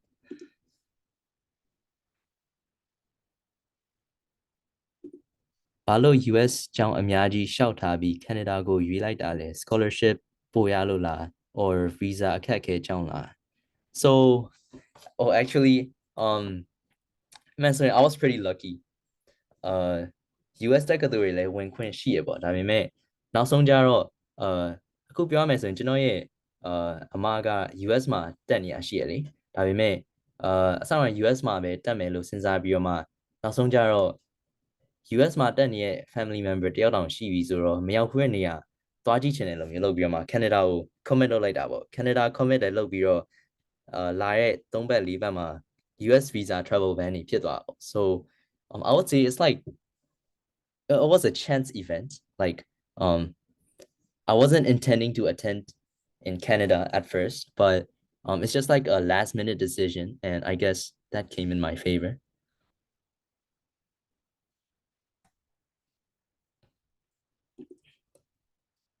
Recently, I've heard some news that Canada is going to ban Burma. I just want to know if it is true or is there real any new policies that Canada has made for international students?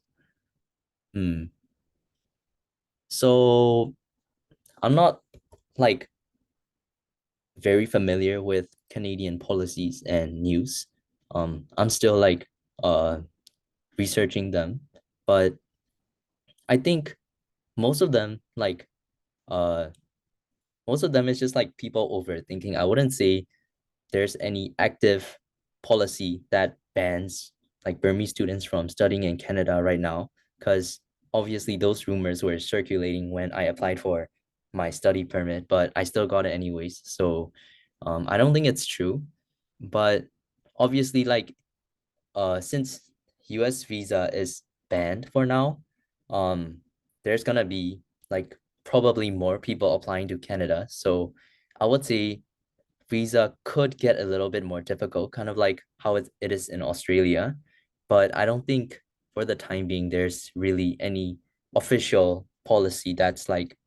banning Burmese students from studying in Canada.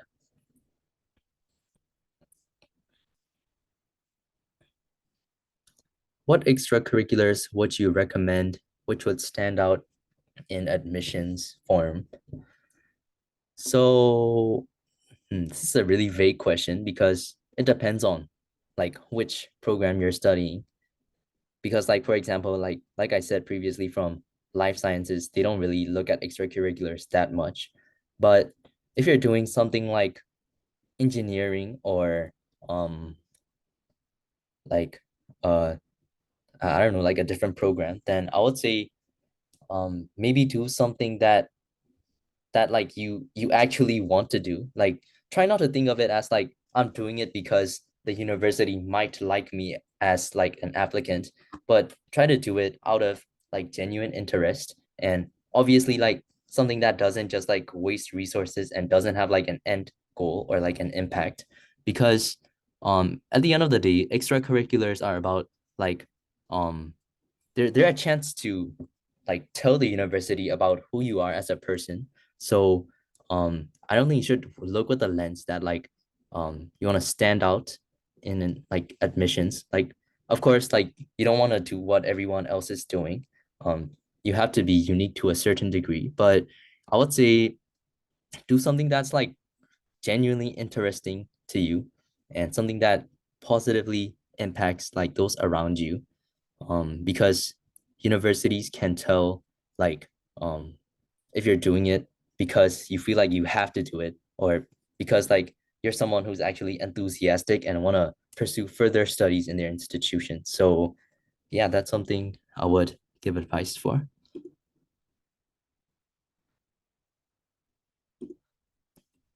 Canada University တွေရဲ့ learning style လေးသိချင်ပါတယ် so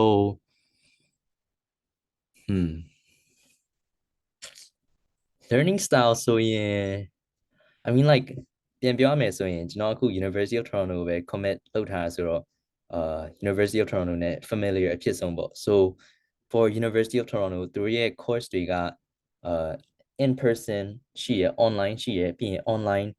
synchronous လိုမျိုးရှိရယ် basically like online asynchronous နဲ့ synchronous ကကွာတာကြတော့online synchronous ကသူတို့ဥပမာအခုဒီ webinar လိုမျိုးပေါ့ဒီချိန်မှာclass ကရှိရဆိုရင်ဒီချိန်လာတက်မှာအဲ့လိုမျိုးရှိရပေါ့ online asynchronous ကြတော့ကိုကဒီတိုင်းဥပမာဆရာက lecture ပေးပြီးသွားလို့ video ကို record လုပ်ပြီးတော့မှတင်ထားရလို့မျိုးဆိုရင်ဘဲချိန်မှာ like တက်ပြီးတော့မှ like ကြည့်ရမယ်အဲ့လိုမျိုးမရှိဘူးပေါ့ so အဲ့လို in person သို့မဟုတ် online အဲ့လိုမျိုးအဓိကနှစ်မျိုးတော့ရှိရပေါ့ learning styles. What courses did I take for AP? So for grade 10 to grade 11, I took AP Environmental Science, AP Biology, AP Macro, and AP Micro. Yeah, those four subjects. And oh yeah, speaking of APs, ပြောချင်တာတစ်ခုရှိရဒီတိုင်းကိုက grade 11ဖြစ်ပြီးသွားရင် grade 12ကျတော့တက္ကသိုလ်ပဲရှောက်ဆရာလိုတာအဲ့လိုစာအုပ်လုံးဝမလုပ်တော့လို့အဲ့လိုမျိုးတော့မစဉ်းစားနဲ့လို့ပြောချင်တယ်ဘာလို့လဲဆိုတော့ကိုက grade 12ရဲ့ grades တွေကို university ကို submit လုပ်တော့မလုပ်ဒါပေမဲ့ကိုယ့်ရဲ့ grade 12ရဲ့ incomplete transcript ဆိုတာလည်း submit လုပ်ရတယ်ပေါ့အဲ့ incomplete transcript ကကိုယ့်ရဲ့ grades တွေရောမပါဘူးဒါပေမဲ့သူတို့ရဲ့ purpose ကပါလဲဆိုတော့တက္ကသိုလ်တွေကို school က officially လိုက်ပြောတာပေါ့ဒီကျောင်းသားက grade 12မှာဒီ course တွေယူနေပါတယ်ပြီး course တွေကတကယ်လို့ grade 10 11နဲ့ရှင်းကြည့်လိုက်လို့အရင်နဲ့လွယ်သွားရင်တက္ကသိုလ်တွေကထင်နိုင်တယ်လေအဲ့လိုဒီကျောင်းသား grade 10နဲ့11မှာပဲ စူးစမ်းတာ grade 12ကျတော့တက္ကသိုလ်ရှောက်မယ်ဆိုပြီးစူးစမ်းအထောက်မှုမရှိဘူးလို့အဲ့လိုမျိုးမြင်သွားရင်ကိုယ့်အတွက်မကောင်းဘူးကွာဆိုတော့that's something you want to think about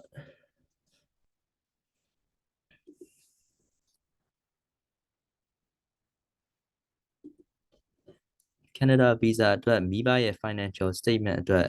ဘာတွေပြရပါသလဲfinancial statement အတွက်ဒီတိုင်း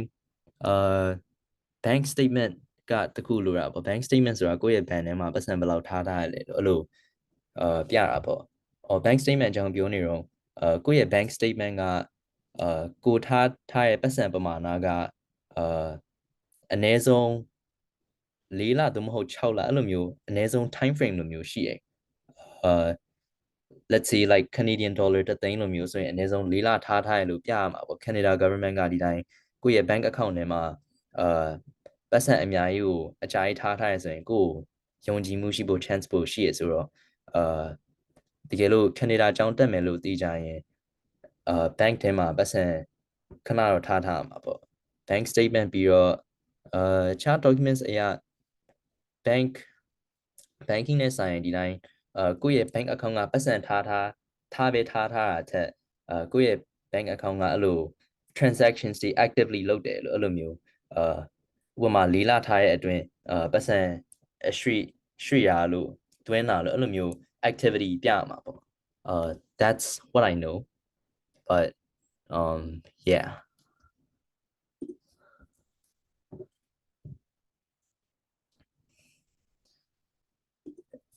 University of Waterloo က Dream University ပါ CS major ကလည်းအရန် strong ဖြစ်တယ်ပြောကြလို့ Waterloo ကိုရှောက်ခဲ့တဲ့အတွေ့အကြုံလေးသိချင်ပါတယ် Okay so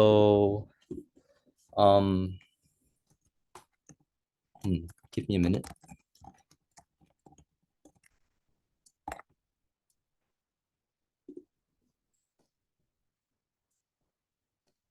So for the guy or the girl who asked this question, I hope you've seen this picture before. This is like a meme. So Waterloo တက်ပြီးတော့ပထမနှစ်နဲ့ဒုတိယနှစ်မှာဘယ်လိုပြောင်းလဲသွားလဲလို့မျိုးဟာတာတော့လှုပ်တာရှိရတယ်လူတွေကengineering တက်ပြီးဘယ်လိုဖြစ်သွားလဲလို့ဒီလိုမျိုးတော့ရှိတယ် It's a meme but the point of the meme is to show that University of Waterloo is like kind of like difficult meaning သူ့ရဲ့ course load ကနည်းနည်းများတယ်ပေါ့ so it is a top university but you might want to look forward to like establishing good habits right now like စာကောင်းကောင်းအချိန်မှန်အောင်ကြက်တာလို့8သင်ထိုက်တဲ့အချိန်မှာ8တက်အဲ့လိုမျိုးနည်းနည်း take care လုပ်ရမှာပေါ့ but University of Waterloo ရှောက်တဲ့အတွေ့အကြုံအရဆိုရင်တော့ခုနကpresentation မှာပြောထားတာကပြောထားတဲ့အရာ screen share ပြန်လုပ်လိုက်မယ်နော် so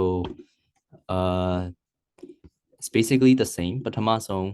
OUAC account လုပ်ပြီးတော့မှprofile လုပ်ပြီးရင်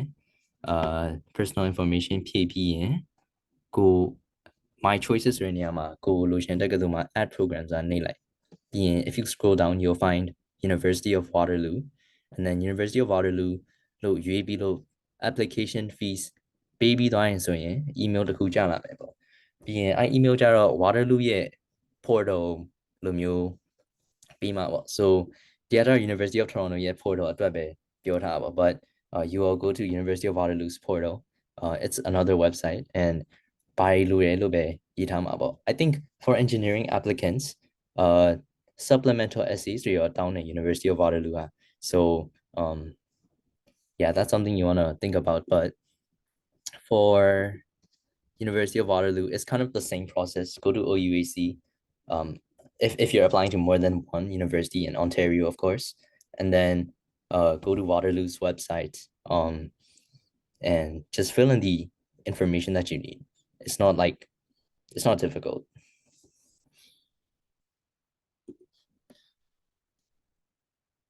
University of Toronto ကိုဘယ် intake သွားတာလဲI don't really understand this question but I think you're asking like bare wrong ma apply လုပ်ရလေ so I applied like around November-ish so um November လကုန်လောက်မှာ apply လုပ်တယ်ဆိုတော့ first round မှာတော့ consider မဖြစ်ဘဲနဲ့ second round လောက်မှာ consider ဖြစ်တာပေါ့ so yeah and then intake so you know I think you're asking like fall intake right so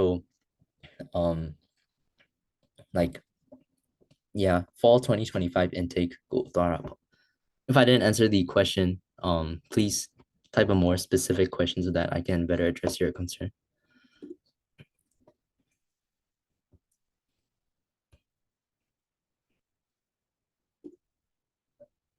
How many Burmese students are currently at the University of Toronto? Ooh. I keep saying this again and again, but obviously I'm not at the University of Toronto yet, so I can't say for myself. But I think there's a considerable amount because like when you go to university, you typically use like social media like Instagram or like other platforms to be aware of like school-wide events, right? And for some school clubs, they have their own dedicated Instagram page. So for me, when I was using Instagram, I just searched up University of Toronto and then Myanmar or like Burma. And there's like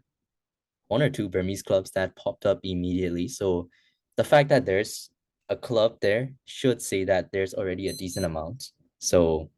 that's what I think.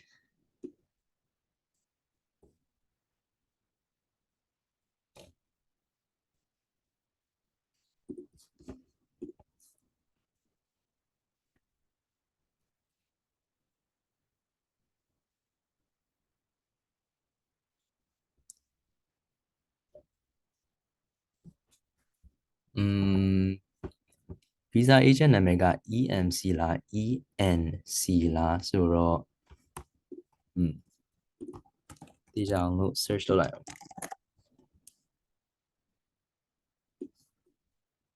Actually like to be honest I'm not sure but it's like a visa agent based in Yangon and their primary purpose is helping their own like students who attend Canadian international schools in Myanmar get their visa. So Canadian international students တွေကိုကူညီရဲ့ visa agent လိုမျိုးရှာကြည့်ရင် EMC သို့မဟုတ် ENC ဖြစ်လာလို့ရှာကြည့်လို့ရ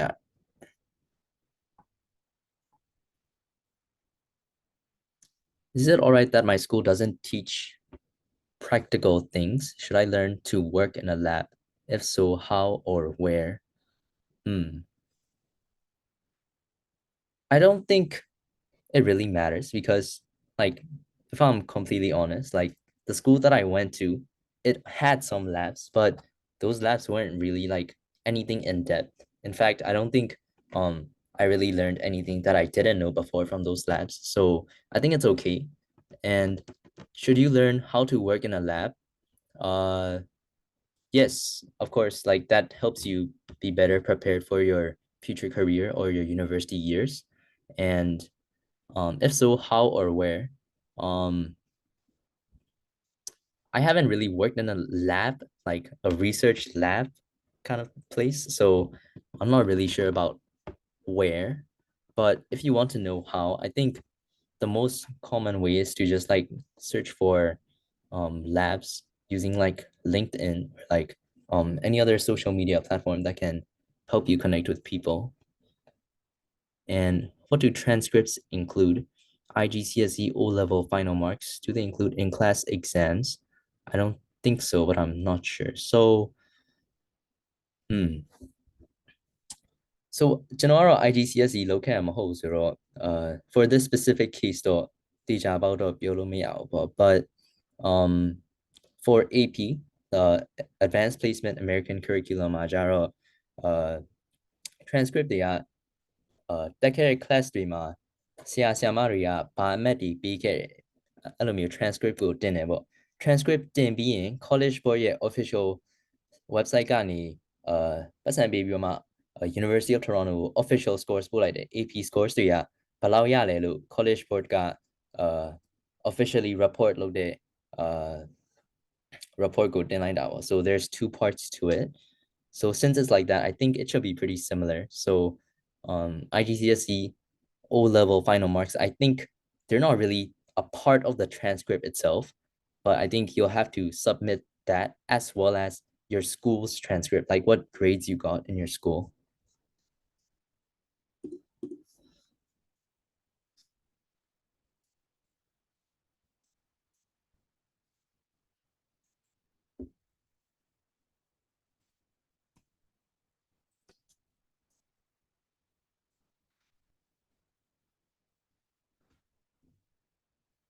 Fall intake, so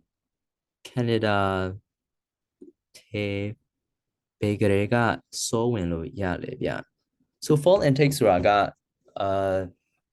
Canadian University တက်မဲ့အချိန်ဆိုရင်အခုကျွန်တော်ရဲ့ fall intake က September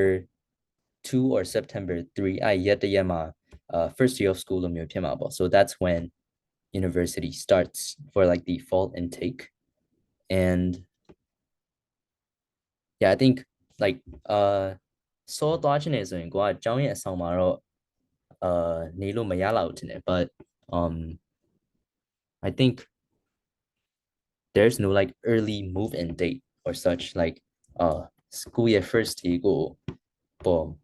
school year first day for moody be very much စဝင်လို့ရတယ်လို့ကြည့်ရတာပေါ့.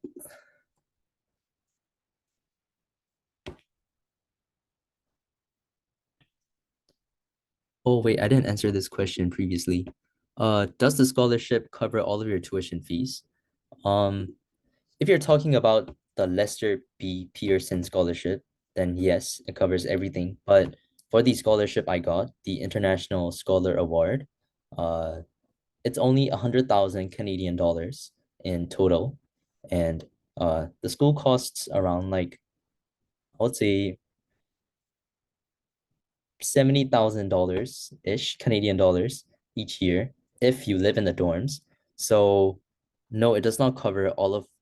my related fees and expenses. But for me, like what I'm thinking is I'm most likely going to move out of the school dorms after my first year. So I won't have to pay as much. And I guess that's a more like a smarter way to use the scholarship. Can you also please tell me how the living expenses are and whether the students can do part-time jobs? Living expenses, I'm not really sure because obviously I'm not in Canada, but if you go to like, for example, if you're interested in the University of Toronto, you can just search up University of Toronto budget calculator, where you can enter estimates of like how much you think you'll spend, and based on that they will kind of tell you like how much you should prepare or stuff like that. So that's something you can look at. And can students do part-time jobs? Yes, they can. But Canada가တကယ်လို့ part-time job လို့နေဆိုရင် social insurance numbers ဆိုတာလိုအပ်တယ်. Social insurance numbers ဆိုတာ US terms လို့မျိုးပြောရင် social security number နဲ့အတူတူပဲပေါ့. It's a 9-digit unique identification number for you, and you need to register for that at like Canadian office, and only after you get that you can get a part-time job. So how it works is typically for first year students, they don't really get, like international students that is, like they don't really get part-time jobs yet, but if you're really lucky, you get like your first part-time job around the first semester of your second year. So yeah. And on the topic of part-time jobs, there are limits to how many hours you can work. So if you're working on campus, like for example, if you're working on the school library, or if you're like working at the cafeteria, then there is no limit to how much time you spend working. But if you want to do an off-campus job, then you're limited to 22 hours a week. So let's say you work like 21 hours a week off campus, right? So that doesn't necessarily mean you can only work 1 hour on campus. On campus is like unlimited. So theoretically, you can work like 5 on-campus hours and like 21 off-campus hours without going past the 22-hour off-campus limit, if that makes sense.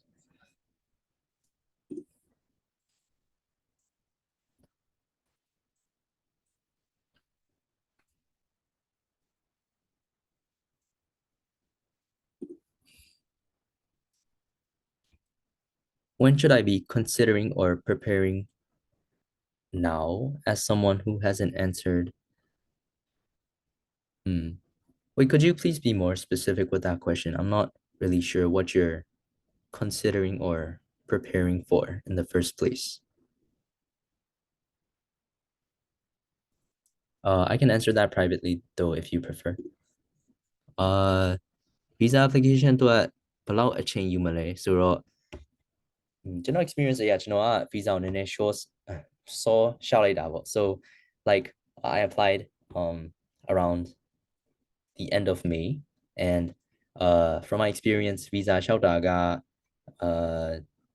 4 ပတ် 5 ပတ်လောက်ကြာတယ်ပေါ့ဒါပေမဲ့အခုချိန်ကျတော့အခုဝင်ခွင့်နေလဲadmissions decisions တွေလည်းတော်တော်များများထွက်ပြီးတော့မှ Canada school တွေကို commit လုပ်တဲ့ကျောင်းသားတွေပိုများလာတော့ obviously applications တွေကပိုများရဲဆိုတော့ကိုယ့်ရဲ့ visa application ကအချိန်ပိုကြာရင်ကြာနိုင်တာပေါ့ so I think it's just a matter of waiting like စောင့်ရုံပါပဲအဲ့လိုဘယ်လောက်ကြာရဲလို့မျိုးတီးတန့်သတ်မှတ်ထားတဲ့အချိန်လိုမျိုးတော့မရှိပါဘူး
Right now I'm getting like private questions, so I'll be answering them in the chat. But if anyone has like questions in general, like I'm still open to answering them. And of course, like if anyone has information that they would like to share, feel free to do so.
Mm.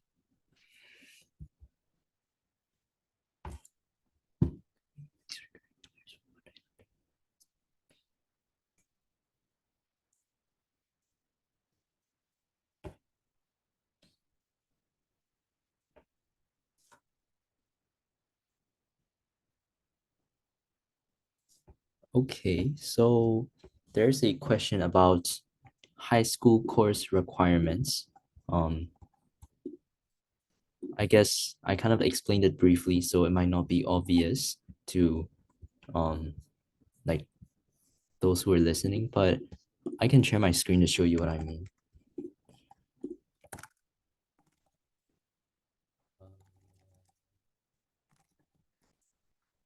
Screen share 来严重下来吧。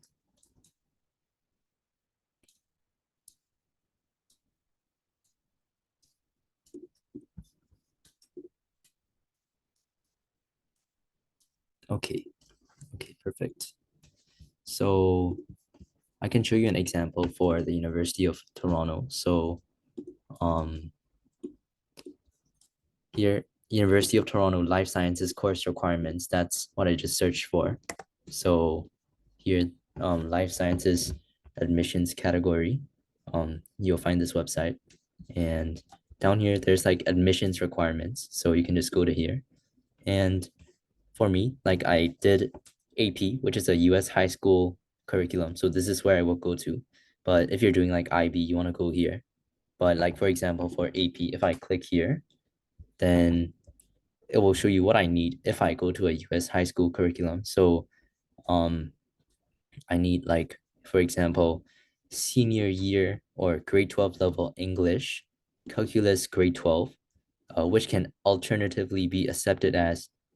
calculus, AP calculus AB or AP calculus PC. And of course, pre-calculus is not accepted. And um, there's a table here, life sciences so in high school courses date so English, calculus at the grade 12 level, and there's like recommended admission range. So I think this is just talking about like your transcript. So mid to high 80s probably means like above B minus. So again, you wanna have strong academics. And yeah, you can just further read this website for more specific requirements. So again, I just searched up I just searched up like life sciences course requirements at the University of Toronto. I go to their website. Um, in here, it will show me the admissions requirements and which high school curriculum I follow. So I just go here and then I can find the information I need in this page. I hope that answered the question.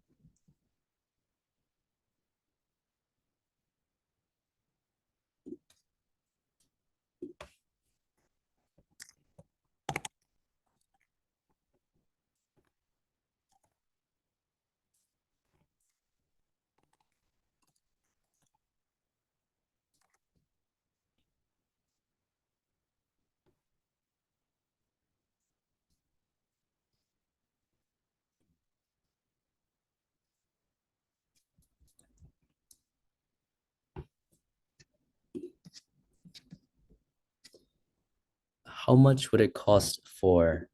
4 years of university plus living expenses? That depends. Like, like I said earlier, if you're living in the school's dorms, obviously it's gonna be more expensive. So you can just go to your the school you want to apply to, like just go to their website and just search up like total cost of attendance, which includes like estimated living expenses plus tuition fees, plus like all of the related necessary expenses that the university thinks you might spend money on. And you can just add them up. So like for example, if you're let's say like tuition fees is like I don't know, $60,000, right? So if you're living in dorms, let's say it's an additional $20,000. So for your first year, it'll be $80,000 plus like other smaller expenses. But if you like do not live in dorms in your second, third, 4 years anymore, then you'll just keep adding $60,000 each year on top of the first year's $80,000. So for like general expenses, I think you can find them like the university's estimate in like their own individual websites.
Hmm.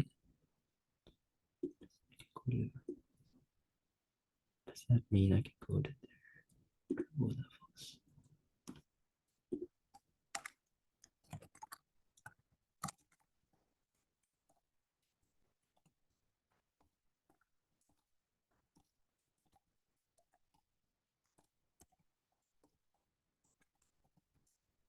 So, for the time being, I don't see any other questions. So, again, I would like to thank everyone for coming to today's webinar. It's been a great pleasure to be able to um, share my experiences in the hopes that I can help other people. And if you do not have any other questions, you are free to go. So, again, thank you for coming to this webinar.